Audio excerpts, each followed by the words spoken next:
ओम सदाशिवसमारम्भां शङ्कराचार्यमध्यमाम् अस्मदाचार्यपर्यन्तां वन्दे गुरुपरम्पराम्।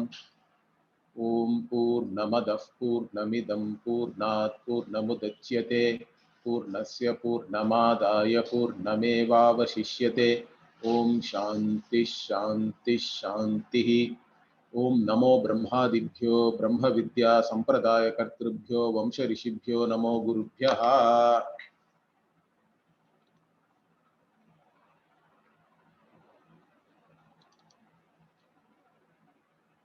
So we have completed the first chapter of Brihadaranyaka Upanishad, and we even had a summary of the important topics which were covered.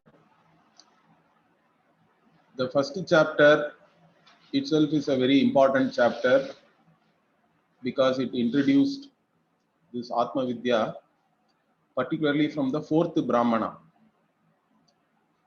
where Brahman was presented as the Jagat Karanam, and then this knowledge of Brahman as Atma itself was presented as the highest pursuit, you can say.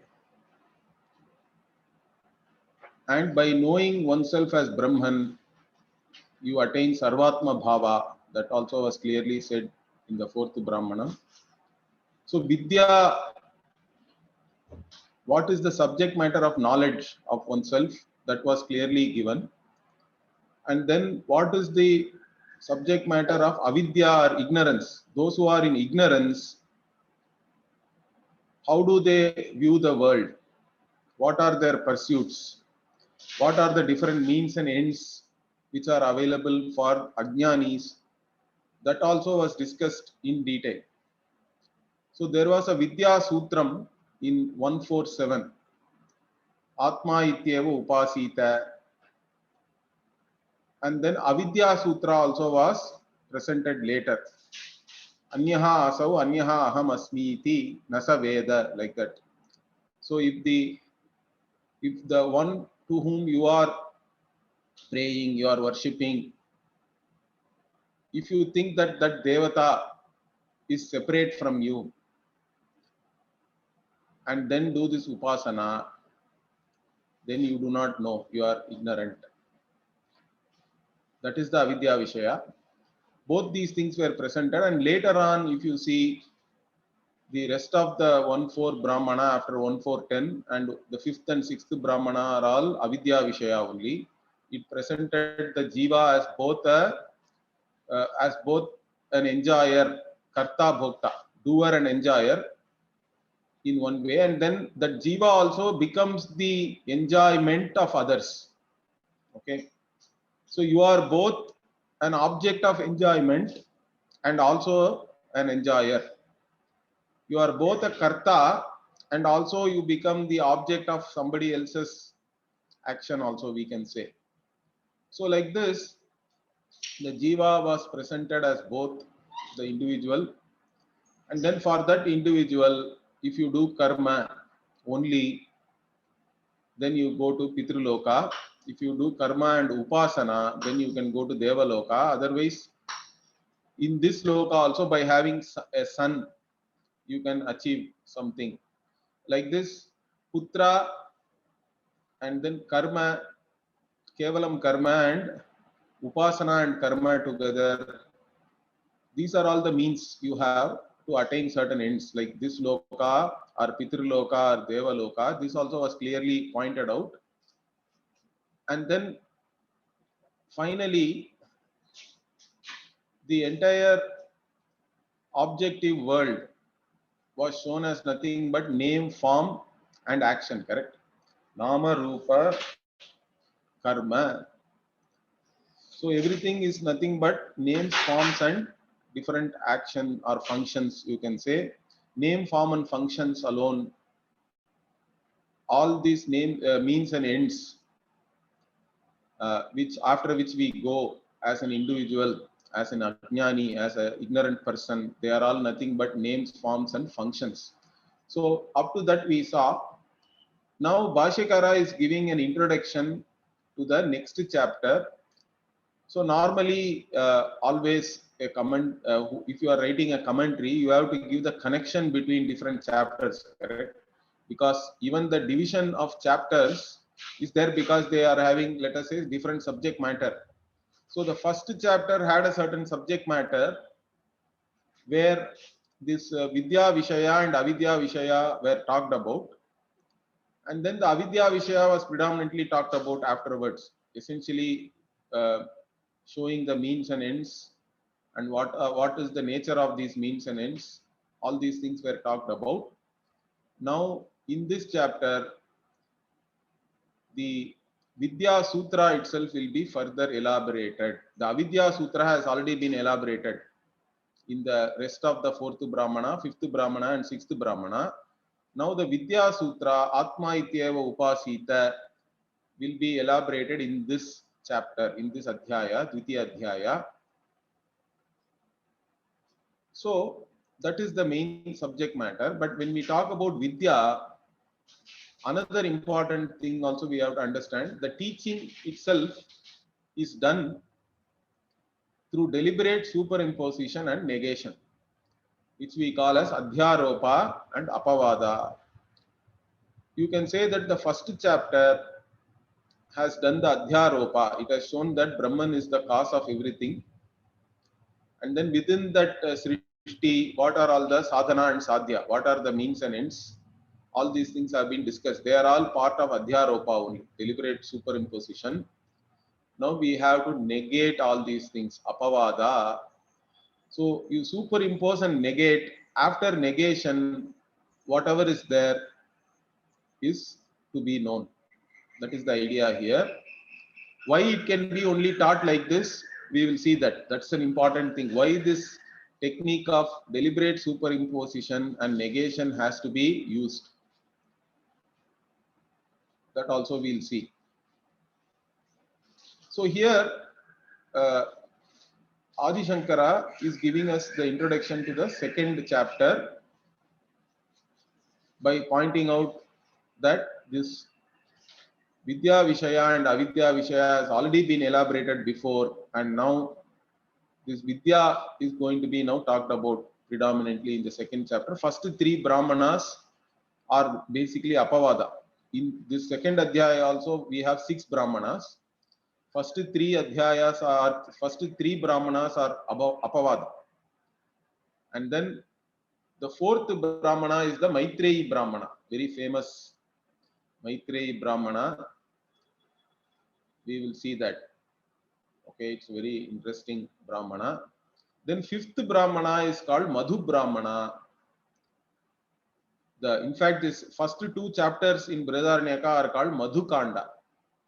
So the Madhu Kanda, it is called because of that Madhu Brahmana. With Madhu Brahmana only, the teaching ends in the second chapter. So because of that, these first 2 Brahmanas themselves are called Madhu Khanda also. Khanda means you can say again a kind of a section or 2 chapters are called Madhu Khanda. In fact, third and fourth are called Muni Khanda because mainly Yajnavalkya comes in all his form in the third and fourth chapters. Then fifth and sixth are called Kila Khanda because they are more like other topics. Many different topics are all dealt with in that. It is more like an appendix. So it is called Kila Khanda. So Brihadaranyaka can be looked upon as Madhu Khanda and Muni Khanda and Kila Khanda. Like this also we can look at it. So the Madhu means anything which is mutually dependent is called Madhu. And so there, this entire world, different things are shown as mutually dependent. Anything you take in this world, it is all mutually dependent. Subject is dependent on object. Object is dependent on subject. Like this, you can start so many things. The whole, whatever we study in science also, we know that we are all interdependent, correct? Nobody can say that I am totally independent. Even the greatest intellectual has to start learning from ABCD, correct? We are all already standing on top of other people's shoulder, right? From the primary teacher onward, so many people have taught us so many things. If you take your body also, so many people have fed you, starting from your mother. You cannot have a claim even on your own body, because your body is nothing but whatever food your mother ate, correct? It's part of your mother's body. So nothing you can claim as something you own really. You, but people do not think like that. I think everybody wants to think as though they are somebody unique, or they are totally independent and all that. But that's not the truth. We have to appreciate the fact that everybody is interdependent in this world. That is what is called Madhu. And then from there, what actually the Upanishad is teaching is, if there are two mutually dependent things, there has to be a third thing which is the adhara for them, correct? There has to be an independent thing for these two mutually dependent things to be there. That is the teaching, and that is what is Brahman. Like that, Brahman is taught in that manner. So we'll see that when we go to that fifth Brahmana. Then sixth Brahmana is just a list of all the gurus and shishyas who have studied this Shastra, the first two chapters. So it is to praise Brahma Vidya that the list of Guru Shishyas are given there. And also by that it is also pointed out that you have to learn from a Guru. So I would even say that do not go to anybody who does not themselves have a Guru. Okay. Because even though they may have some insight, if they have not learnt it from a Guru, they don't know how to teach it then. They will not have the proper methodology to teach. We can give the benefit of the doubt and say that they have some knowledge, they have some insight, but still they will not know how to teach it. They may end up confusing you. So always we have to go to a Guru. That Guru must have had a Guru. Of course, we go up to Brahma, correct? That list also goes. Or Brahmaji, the Prajapati had this knowledge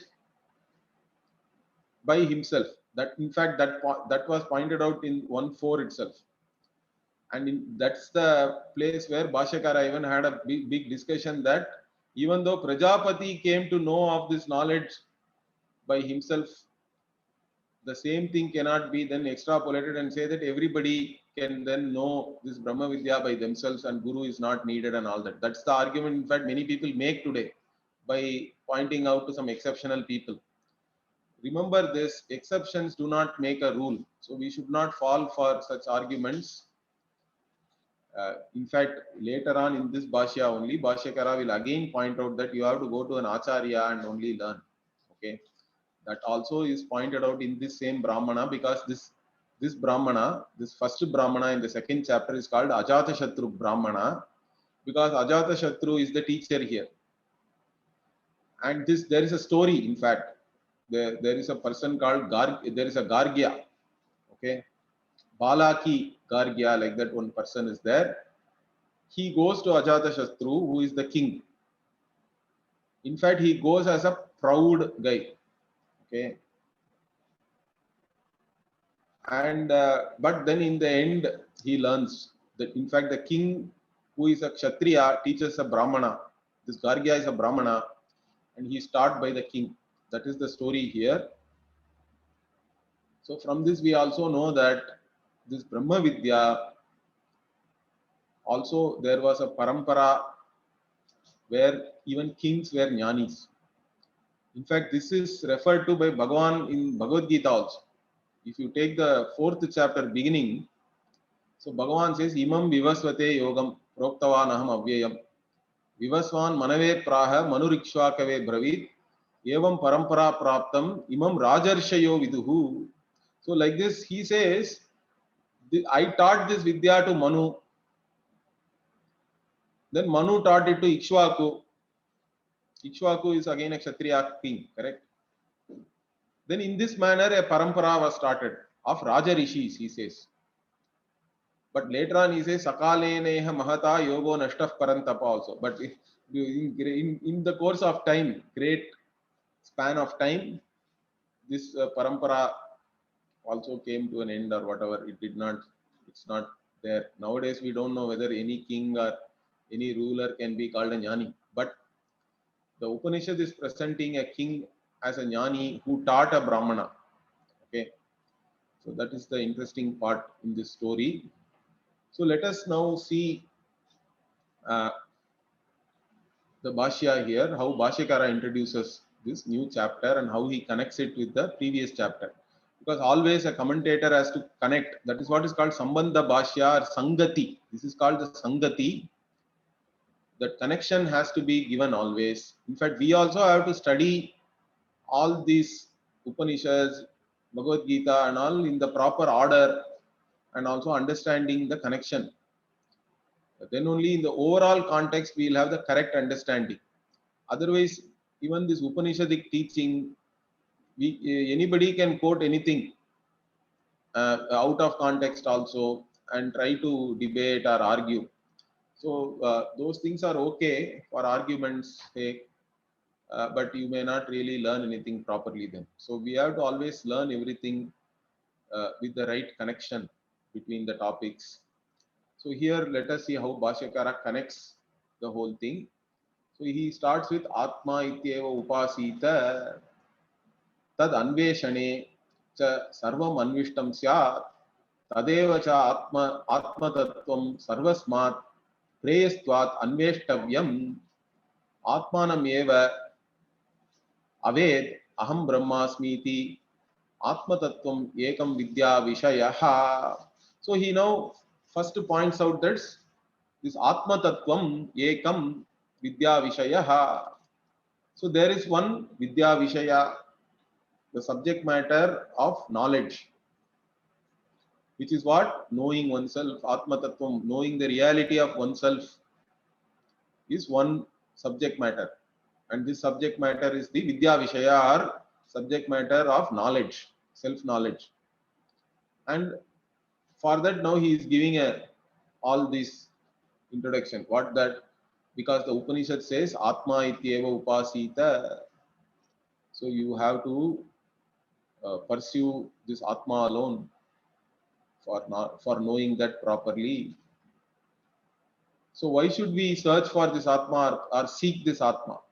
So Bhashyakara gives answer immediately. Tad anveshane means if you are seeking that, the seeking of this Atma, this pursuit of self-knowledge means what? It is equivalent to pursuing everything else. That is why we say moksha is parama purushartha. Why? Because by pursuing freedom from all limitations, it is equivalent to pursuing everything else also. What are the other three purusharthas we talk about normally? Dharma, Artha and Kama. Normally people are only pursuing Dharma, Artha, Kama.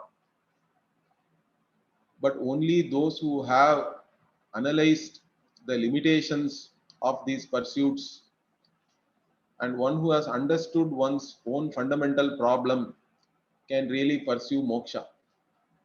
Although everybody really wants moksha only, they do not really know that properly. They have not analyzed their own problem and what can be a potential solution for that. So if you are not clear about your own problem and what can be a solution for that, then you are just groping in the dark, correct? You are searching in the wrong place. But that is what is happening to most ignorant people. So you understand that why should you only pursue this Atma? Because pursuing this Atma means you are going to gain everything. That is said even in Taittiriya Upanishad, correct? Brahmavida apnoti param tadeshabhyukta satyam jnanamanantam brahma yo veda nihitam guhayam paramebhyo manso oshnute sarvan kamaan saha. Saha ashnute sarvan kaman saha. The one who knows Brahman simultaneously gains all his desires Saha there means Yugapat, like that Bhashyakara gives meaning. Yugapat means simultaneously, immediately. So by gaining this Atma, you are as well gaining everything else. It is as though you have fulfilled all your desires. Sarvan Kaman Ashnute. All your desires are fulfilled. So that is what the Veda is saying. So seeking this Atma, many people think that you have done some great Tyaga. Correct? That is true. That is their view, in fact. In fact, uh, I was in New Jersey. I met Pujya Swamiji. Then I wanted to study with him. So he did not want me to come and study with him initially, but somehow I convinced him.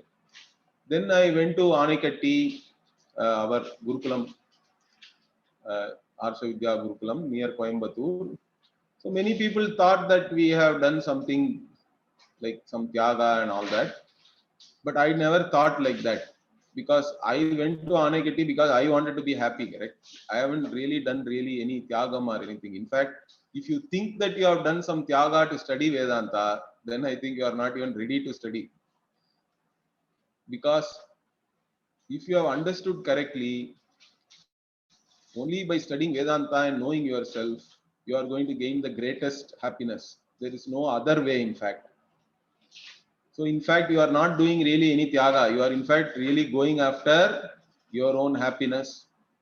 In fact, everybody wants to be happy. That is the most basic thing which everybody wants. And you are not doing anything extraordinary there. Maybe the clarity with which you are seeking, that is the most extraordinary thing, I think, that we have to accept. So you should have a clarity by going after this. I am going to be always satisfied, total satisfaction, complete freedom from all limitations is what I am seeking. And in fact, there is no other pursuit which can even come anywhere near that. So if you are very clear about that, in fact, you are not doing any tyagam or anything. Understand that. You are just pursuing whatever is most important for yourself. That is the understanding one should have. So it is as good as seeking everything. Tadevacha Atma Tattvam Sarvasmat Preyastvat. Also further he explains that Atma Tattvam, knowing oneself alone, that is the most dear, you can say. Preyastvat means Sarvasmat Preyastvat means what? It is the dearest, or the same thing will be talked about in the Maitreyi Brahmanam also we'll see. And already in 148 also similar thing was talked about. If you go back to 148, it is said that Atma is the dearest because everything else we conditionally love. Okay, that is said correct. Atmanastu kamaya sarvam priyam bhavati, like that. Later on we'll see in Brihadaranyaka itself. Everything else is only for the sake of oneself, for the sake of the self. But self alone we love unconditionally. So whatever is unconditionally loved must be the source of all happiness. Like that, that is the argument there. That is what is pointed out, implication. Whatever is conditionally loved, that cannot be the source of happiness, because again, if it changes its nature, which happens with everything in this world, then it is no more loving because it is not invoking the pleased you anymore. So whatever is invoking a pleased you, that alone is pleasing to you, that alone is lovely to you, that alone is dear to you. That is the one you love. But even that love is because it is invoking the pleased you. Therefore, you or I alone is that which is unconditionally loved. And that is the dearest. Atma Tattvam alone is the dearest. Therefore, that has to be sought after. Anveshtavyam means you have to seek that. That has to be sought after. That is the most sought after thing it has to be. And why? Because by knowing oneself, Atmanam eva avet, this Brahman knew itself. How? Aham Brahmasmi iti, I am the limitless. By knowing that only, you can be free of all your limitations. Otherwise, you are only a limited individual. As soon as you think you are an individual, you are going to have problems because the individual is small, everything else is so big, and you have to now be in this big bad world. Let us say you are encountering a big bad world and you have to fight, struggle, all that because you think you are an individual in the world, subjected to space time. Now that itself has to be analyzed and understood whether it is true or not. So once you know yourself as this limitless conscious being, then you are the self of all, in fact. And that is, you are the source of all happiness also. And that is equivalent to fulfilling all your desires. After that, there is nothing more. You are kritakrityaha, like that. Bhagavan in Gita also says the same thing. He says, Name parthasti kartavyam trishu lokeshu kinchana. He says, I don't have anything to do really. In fact, in all these three lokas, whether it is Bhuloka or Bhuvarloka, Swarloka, wherever it is, I don't have anything to be accomplished because I am not looking for any karma phala. In fact, I know that all karma phala, all the results of action are limited and they are not going to really satisfy me in any way. They are limited and they are also subjected to space time, means they will come to an end. They are temporary, all anitya, alpa and anitya. What am I going to do with that? So there is nothing to be done for me because I know myself as the Purna Swarupa. I am the whole. I am full. I am complete. I am not lacking in any way. I am the limitless and complete being who is not lacking anything. That is the vision. And that is the Vidya Vishayaha. That is the subject matter of knowledge of oneself. Then there is another subject matter. What is that? Yes, tu Veda Drishti Vishayaha. So there is also a Veda Drishti Vishayaha, means what? Where you are seeing divisions, differences. So there is a Veda Drishti is there. In Atma Drishti, there is no Veda. There is only Advaita. There is no second thing. Only Atma alone is there. But if you look upon yourself as an individual, then there is a world to encounter. Okay, you are encountering a world which is separate from yourself. So, Veda Drishti, the vision of division, separation, differences. And what is that? Saha. That's what the Upanishad itself has said about that, correct? Anyaha asau. So in this Veda Drishti, Deva or Ishvara or God is separate. Anyaha asau. This Jagat Karanam, Ishvara is Anyaha, is separate from me. Anyaha asau. Anyaha aham. I am different from him. Like that, you then go and pray to that Lord. Then you are only Devanam Pashu, in fact. That is the term Brihadaranyaka uses for such a person. You then become like a cow for these Devas because you are all the time trying to please the Devas and then gain their blessings and all that. So you become a Pashu for the Devas. Such a person does not know Nasa Veda. That is the Avidya Sutra. This is what is called. That is the Avidya Vishaya. So the one who is doing all this karma and upasana with the vision that I am different from all these devatas, I am different from the Jagat Karanam Ishvara. With that vision, if you do not know. That is the Avidya Vishaya. So this Veda Drishti, and which is the Avidya Vishaya, and Vidya Vishaya, which is the Atma Ekatva Drishti, is talked about in different Upanishads. So Bhashyakara is giving some quotations also to establish this. He says, Ekada eva anudrashtavyam. This is Brihadaranyaka 4.4.20. Ekada eva anudrashtavyam etad apramayam dhruvam. Like that it goes. Very interesting, this portion of Brihadaranyaka. So this Brahman has to be seen in only one way, ekadha eva. What is that way? As Bhashyakara says, Prajnana Ghana Ekarasa, like that. It has to be seen only as this conscious being who is always the subject, correct? Who cannot be objectified. That's what the continuation of this also, Upanishad also says, Etad Apramayam. So this Brahman, this Atma has to be looked upon only as a conscious being, only as consciousness alone. Prajnana Ghana means, Ghana there means nothing else is there. In fact, only of the nature of consciousness, without anything else. Okay, pure consciousness. You are only a conscious being. That is your reality. That conscious being is limitless, source of all happiness. So you have to look upon yourself only as a conscious being, not as an object. This body is an object of knowledge. So don't place your eye on this body and then suffer. This individuality comes and goes. That also is not real. You are always the conscious being to whom all these things are becoming evident. This body is becoming evident.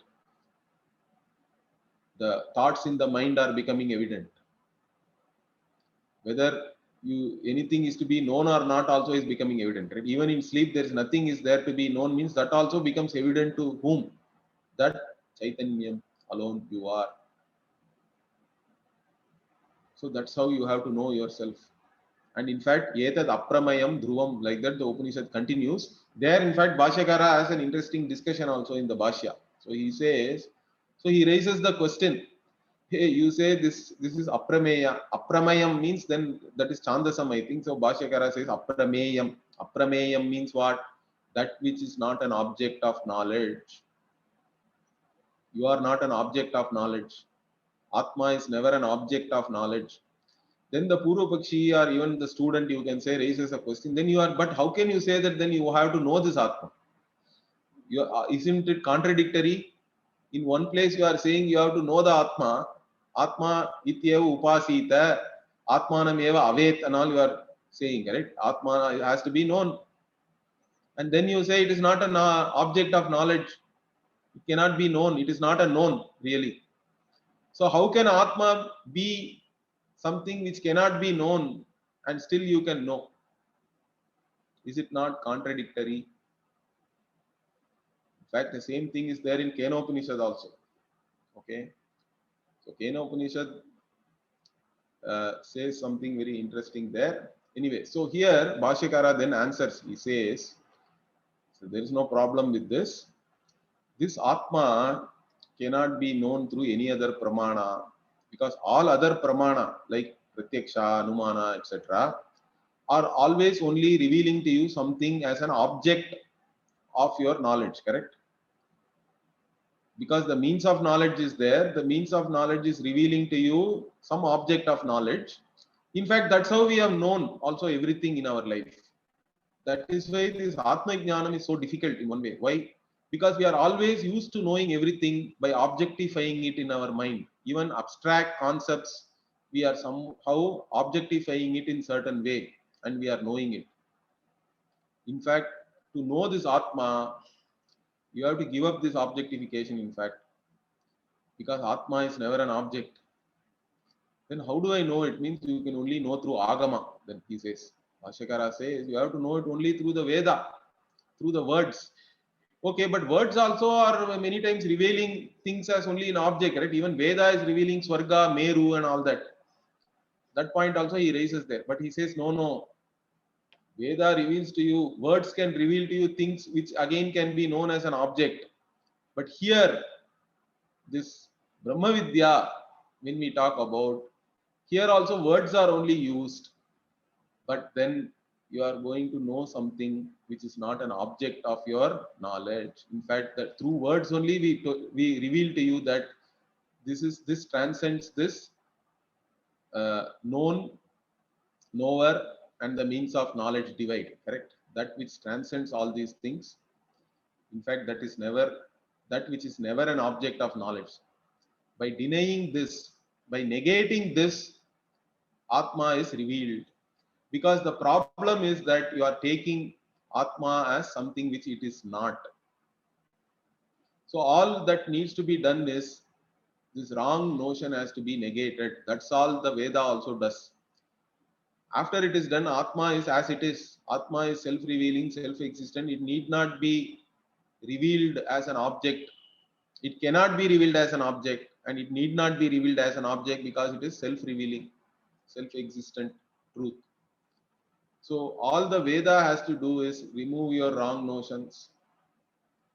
That's it. Then Atma is as it is. So there is no contradiction here. Atma has to be known as that which cannot be known. Okay. Which is yourself, in fact. Since it is yourself, it need not be objectified.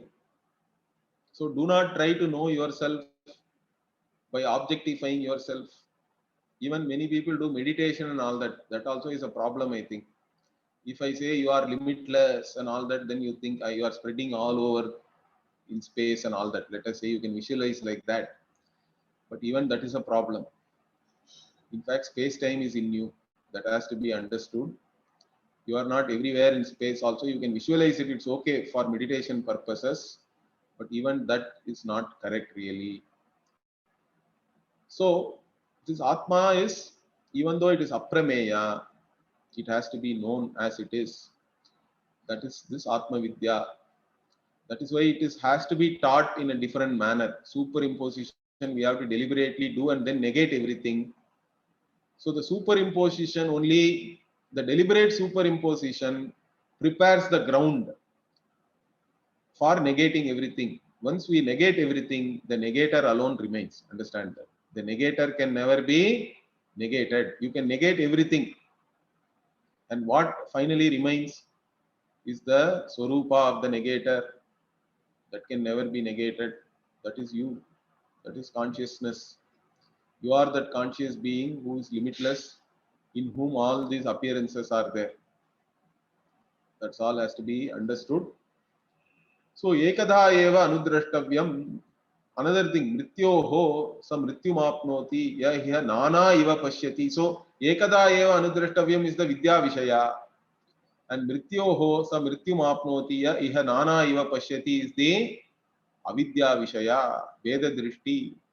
So, the one who sees Bheda, one who identifies with this body mind sense complex and sees other body mind sense complexes as something different from oneself, that person what goes from death to death, it says mrityoho sa mrityum apnoti. From death you again gain death only, that in between you are born. Okay. So who nana iva also, see there beautifully one iva Upanishad has put there. From this we know that this nana or this many, if you see many, if you divide and see the many, but that many is eva only, it is as though many. If you see as though there is many things, then you are going to go from death to death. Correct? In fact, this particular quotation here they are saying Brihadaranyaka 4:4-11, but it also comes in Kathopanishad. Remember, in Kathopanishad also the same, but the interesting thing is the first line is different in both the Upanishads. In Kathopanishad, the first line is different, and here, in fact, in Brihadaranyaka, the first line also is very, very interesting. This 4:4-19, you go, it says, Manasa eva anudrashtavyam neha nanasti kinchana. That is the first line. So again, that is a very important vakya. Manasa eva anudrashtavyam. Because this modern Vedanta, all these 5-star gurus and all, what they try to make is they make everything mystic. You have to go beyond your mind. It is not to be, why are you studying the book? Atma is not in the book. Why are you listening to a guru? Instead, sit somewhere, close your eyes, turn your eyes back, whatever. But at the end of the day, what Upanishad is clearly saying, Manasa eva anudrashtavyam. And what kind of mind? Bhashyakara again. Bhashyakara only comes to our rescue there also. So what kind of mind I have to use? When it says Manasa eva anudrashtam means He says Paramartha Jnana Samskritena Acharya Upadeshaka Purvakam. Very clear.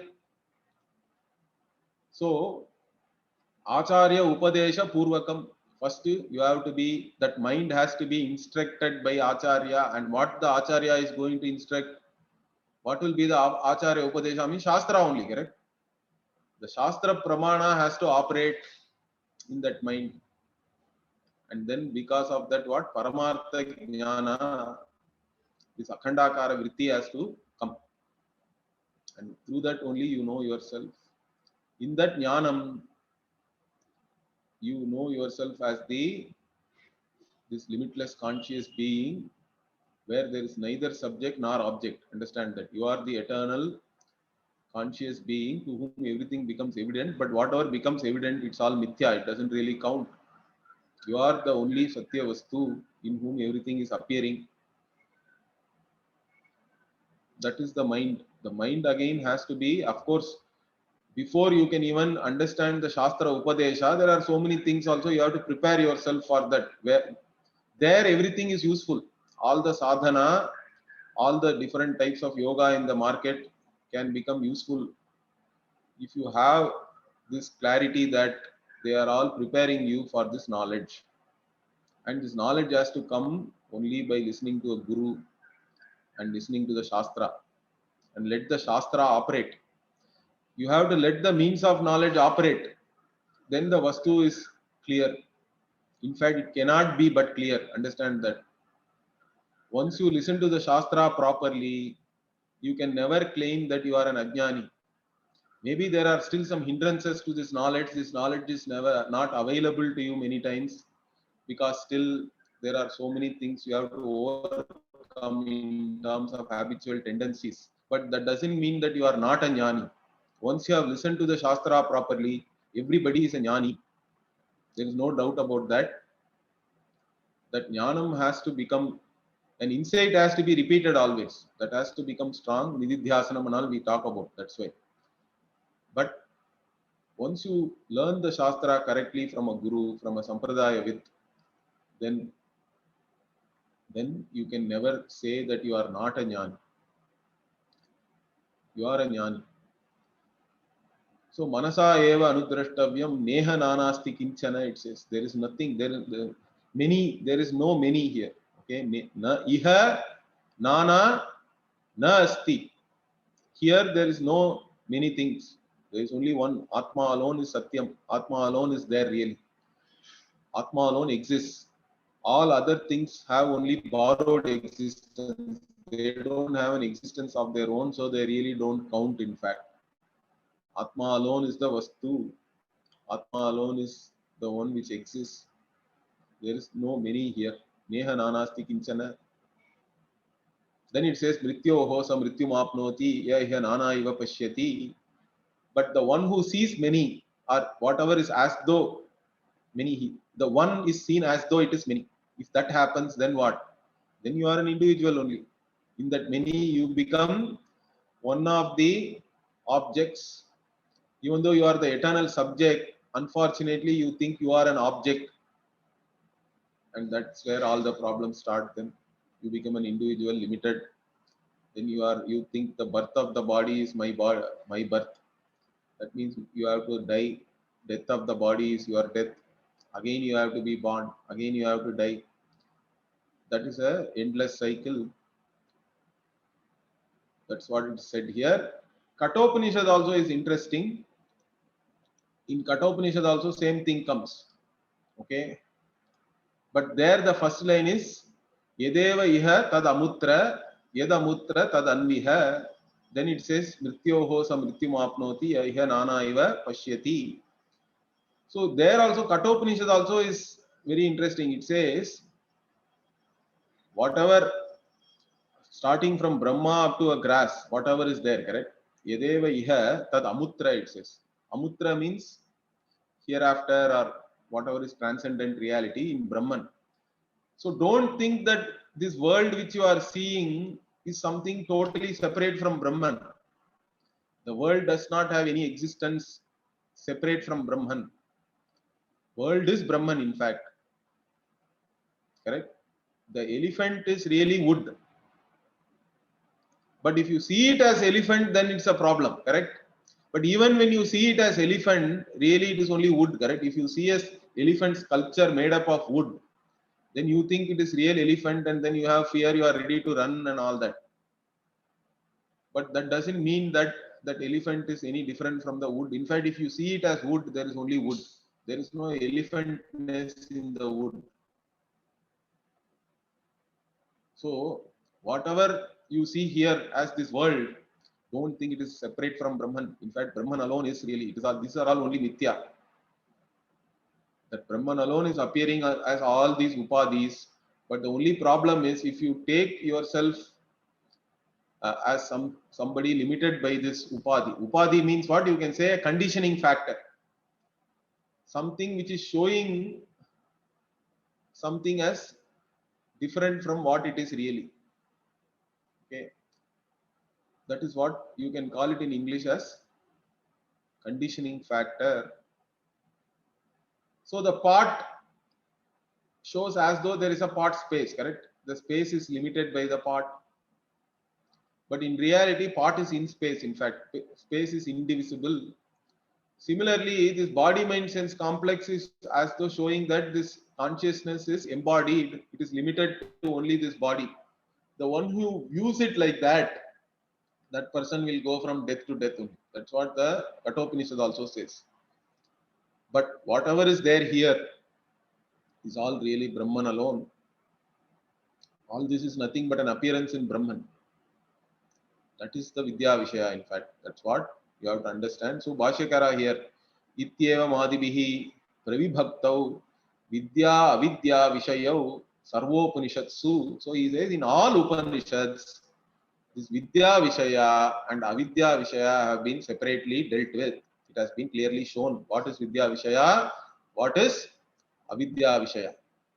तत्र च अविद्या विषयः सर्व एव साध्य साधनादि भेद विशेष विनियोगेन व्याख्यातः आ तृतीयाध्याय परिसमाप्तौ. Okay, Bhashyakara calls the first adhyaya as the third adhyaya and even says that this is the fourth one we are starting. I think that is because maybe it is part of the Shatapatha Brahmana, correct? This Brihadaranyaka Upanishad is part of Shatapatha Brahmanam. So in that count, I think the first adhyaya is counted as third, and this one he is talking about as though it is fourth. But for our purpose, we started the study of the previous adhyaya as the first. So as far as we are concerned, this is the second adhyaya. Okay, so don't get confused by that.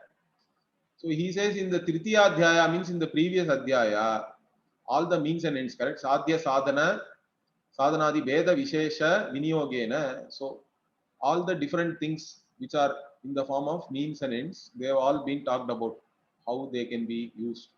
Okay, it has been discussed in detail. Vyakyataha, it has been explained till the end of the previous chapter. That is all avidya vishaya, he says. Okay, then sacha vyakyataha avidya vishaya sarva eva dviprakaraha. So this avidya vishaya which has been explained, it is of again two types, he says, because the last portion, the sixth Brahmana, talked about a prana and the rest of the things, the body mind sense complex and all, covering it, covering the prana. The prana was presented as amritaha and the other things were all martya. So Bhashyakara here also points it out. There is a dehi and a deha. Like that we have to understand. The indweller of the body is there and body is the one which is covering the indweller of the body. So this avidya vishaya was talked about as in two ways. Sarva eva dviprakaraha avidya vishaya vyakyataha. It was explained. What are the antah pranaha, upashtambakaha, grihasya iva, stambhadi lakshanaha. So Bhashyakara gives an analogy here. He says the whatever is there inside the dehi, the one, the indweller is the prana. The prana is the one which is always there, correct? Even when every other organ becomes fatigued and goes to sleep also, prana is there. Prana is always functioning. Prana is the one whom even this mrityu cannot touch. So that prana is the upashtambakaha, the one who is there inside and who is supporting everything. Like even the the pillars are supporting a house, correct? Pillars, even nowadays, correct? Pillars are the main thing. If we build a building, what do? We build all concrete pillars. Then all the walls are all not load bearing, correct? We say walls are non load bearing. Even if you kick off the walls, you can again build it as long as the structure is there. The pillars are there. So the prana is like the pillar, it is always there. And rest of the house is like the body, he says, whatever you are building. So grihasya eva stambadi lakshanaha, and prana is prakashakaha amritaha. Prana is the, here prana means prana, he includes the chaitanyam also. Chaitanya which is manifest in the individual body is what is talked about here, which is the one which lights everything and is immortal. It doesn't die. Even when the body dies, it will take another body. That way it is immortal, we can take. And bahyascha, and what is there externally? Karya lakshanaha, that which is the karya, that which is an effect of your own karma. That's why it is called karya, which is characterized as karya. And aprakashakaha, which is jada, which is not conscious, it is insentient. The body is insentient. And upajana apaya dharmakaha, that which is born and that which will die also, which will go away, which will vanish. So that which has the characteristic of being born and getting destroyed. And trina kusha mrittika samaha. Okay, with reference to the house, no, again he gives an analogy. This is similar to all this earth and grass, and there is a kusha grass and all we use. Okay, see, if we build houses, traditionally, how did we build? We build with mud and grass and hay and all that we put. And there is a kusha grass also. Kusha is a special type of grass. So that is what they. In fact, many people are now rebuilding all these things as eco-friendly and all this, all those things nowadays. Okay, because such buildings have better temperature control and all. Naturally, it is there because it's breathing. They say the walls breathe. Such walls, they call it crete, not concrete, just crete, I think. So you can have this, you can build the house like this, but they are not load bearing really. You can make it load bearing also, but if you separately have pillars, then these things will not be load bearing. They are similar to that of a house. And it is also known by the word satya. Satya shabda vachyaha, martyaha. Although it is called satya, here the word satya should not be understood as what we really, satya as an ontological term. But this is satya means here it is tangible. Okay, that which is manifest, that which is tangible. The intangible is sometimes called asat, avyakrita, that which is undifferentiated, potential. That which is there in a potential form is asat or avyakrita, and that which is tangible and manifest is also called satya. So this was the word satya was used to indicate this. Satya shabda vachyaha martyaha. If you go back, you can see that. See here, nama rupe satyam, like that it is said in the Upanishad here. That's what Bhashyakara is referring here. Martyaha, but it is martya, it is mortal, it will die. Again, this prana will take another body, that is the jivatma. Tena amrita sabda vachyaha pranaha channaha. So the whatever was referred to by this immortal, this word immortal, amrita shabda, that prana is covered by this body, which is mortal. Iti cha upasamhritam. So the previous chapter ended like that. Okay. So saeva cha pranaha bahyadhara vedeshu anekada vistritaha. So this prana only, based on what is the what all these bodies, correct? External bodies. Based on that, if you see, it is anekada vistritaha means what? It is spread out or it is manifest as so many different things. Depending on where this prana is manifest in which kind of body, it is manifest in a certain manner, correct? How the prana is manifest in an insect is different from how the prana is manifest in a human being and how it is manifest in a plant. Same prana is manifest everywhere. Same sentiency is manifest everywhere, but still it is manifest in different ways. Anekadha vistritaha Pranaha ekaha veda ityuchyate. So how can we say that only one prana is manifest as all these things? Means it is said pranaha ekaha. Pranaha ekaha veda. So know this prana as one. There is only one prana. The word prana is used for Brahman also, in fact. Even in Brahma Sutra, this is analyzed actually. The prana shabda in certain Upanishad Vakya, what is the meaning of this prana shabda? That is analyzed. Then it is ascertained that there the word prana means only Brahman. So this prana is one. Know that, like that it is said. Okay. Tasyaiva bahyaha pindaha ekaha sadharanaha Virat वैश्वानरः आत्मा पुरुषविदः प्रजापतिः कः हिरण्यगर्भः इत्यादिभिः पिण्डप्रधानैः शब्दैः आख्यायते सूर्यादि प्रविभक्तकरणः. Okay, this prana alone, of course, prana, when we talk about, we are talking about the dehi, but again at the total level also we have to talk about a body, correct? Individual level we are talking about prana and body. What about the totality? In totality also there is a pinda or a body. The totality of all the bodies also is there, common. Okay, ekaha sadharanaha, Bhashyakara says there is one body which is the totality. That totality also has the prana, total prana with the total physical world. When you look at it like that, it is known as Virat. Different words are used for that only. Virat or Vaishwanara, all these words, Prajapati, Purushavidaha. Purushavidaha was there. Purushavida Brahmanam is there in Brihadaranyaka. Okay. So, like these different words are used for the same prana only. Atma also is used. Kaha is used. Hiranyagarbha is used. So, ityadibhi pinda pradhanaihi. Again, why so many different words are used means, of course, each of those words have some meaning.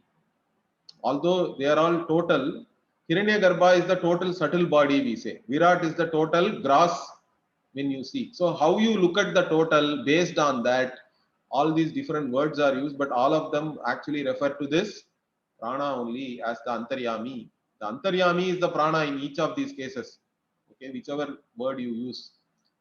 From the standpoint of the pinda or the body, you can have all these words. But the dehi in that case is only prana. Only one prana is there.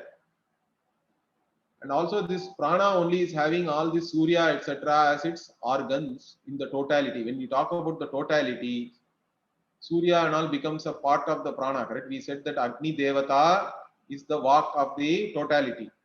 The individual is having this vak as an indriya, but when the totality, if we see, Agni Devata is the vak of the total prana. Similarly, Aditya is the chakshu. Like that, they all, Surya and Agni and all, become the total indriyas for this totality, which is called prana. That also was talked about. So they become pravibhakta karanaha, means what? They all become karanas or organs, sense organs for this totality. When we talk about these devatas themselves become the karanas, different karanas. Okay, so okay, we'll continue next week. Om Purnamadah Purnamidam Purnat Purnamudachyate Purnasya Purnamadaya Purnamevavashishyate. Om Shanti Shanti Shanti. Harihi Om Shri Gurubhyo Namaha. Harihi Om. धन्यवाद।